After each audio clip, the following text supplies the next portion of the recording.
Pamazām lielu popularitāti Latvijas skolu jaunatnes vidū gūst konkurss Gribu būt mobils, jeb kā es viņu saucu par jauno mopēdistu konkursu.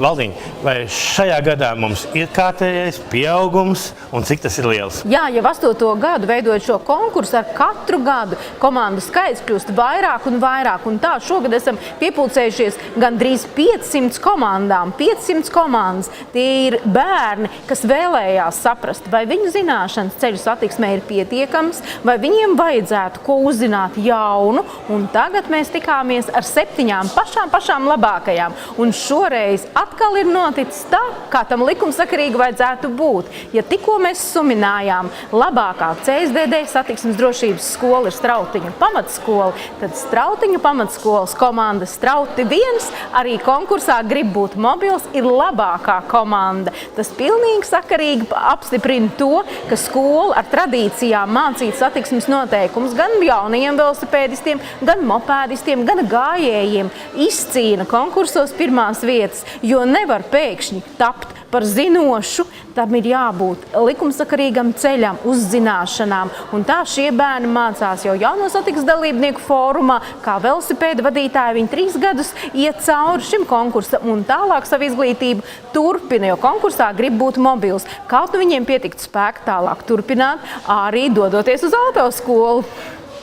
Bet man liekas, ka Strautiņa skola ir jauns līderis. Līdz šim mums vienmēr bijuši Baloži, Kusa, tas pie jauniem satiksmes dalībniekiem. Strautiņa skola ir izrāvusies vadībā šajā gadā faktiski. Strautiņu skola ir daudzus gadus jau bijusi līderis, bet nevienmēr ir varējusi būt pirmajā vietā. Viņi gan konkursā Grib būt mobils arī 1 gadu ir bijuši pirmajā vietā.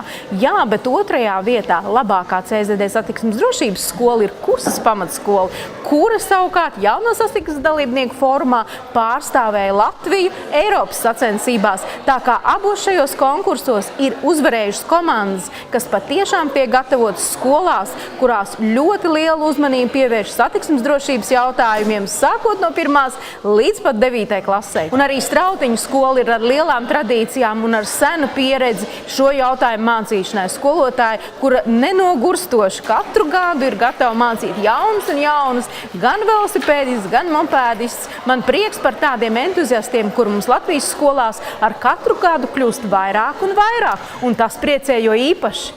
Tepat Rīgas pievārtē ir kāds arī kustības drošības apmācības poligons, kā es dēvētu Baložu skolu. Jā. Kādi ir viņa rezultāti? Baložu vidusskola šogad izcīnīja 4. vietu, bet tas arī ir ļoti augsts sasniegums, jo šie ir jaunieši, kas arī ir izauguši no jauno satiksmes dalībnieku fórumu un tagad turpina tālāk savu izglītību, jo konkursā Grib būt mobils. Šogad 3. vietā mums ir Pāles pamatskolas meitenes Crazy Girls. Meitenes, kuras patiešām, jā, viņas bija traki entuziastiskas, traki uzvilktas, jo viņām gribējās ļoti šajā konkursā pierādīt, ka meiteņu komanda var tikpat labi startēt kā zēnu komanda, jo biežāk šajos konkursos mēs redzam, ka zēni ņem virsroku. Reizēm pat skola priecājās, ka zēni pašpalaidnīgākie ir aizbraukuši uz konkursu, jo viņu skolā netaisīs nekārtības.